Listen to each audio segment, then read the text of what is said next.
जी अस्सलाम वालेकुम। आज हम इस वीडियो में MS ऑफिस के आइकन्स जैसा कि वर्ड, एक्सेल, पावर पॉइंट, इनको डेस्कटॉप पर टास्क बार के ऊपर पिन कैसे करते हैं, इस साइड पे कॉर्नर पे नीचे पिन कैसे करते हैं वो हम सीखेंगे। सबसे पहले MS वर्ड को ओपन करें।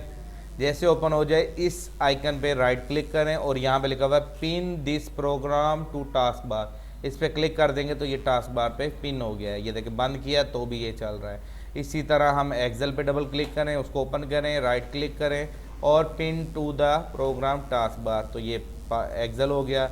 इसी तरह पावर पॉइंट को ऑन करें, पावर पॉइंट को भी राइट क्लिक करें, पिन टू टास्क बार करें तो ये पावर पॉइंट हो गया। इसी तरह टाइपिंग मास्टर को पिन करना चाहते हैं तो राइट क्लिक करें और पिन टू टास्क बार पे क्लिक करें तो ये हमारा टाइपिंग मास्टर भी टास्क बार पे लग गया। तो ये हमने जितने भी सॉफ्टवेयर लगाए हैं वर्ड, एक्सेल, पावर पॉइंट, ये लग चुके हैं।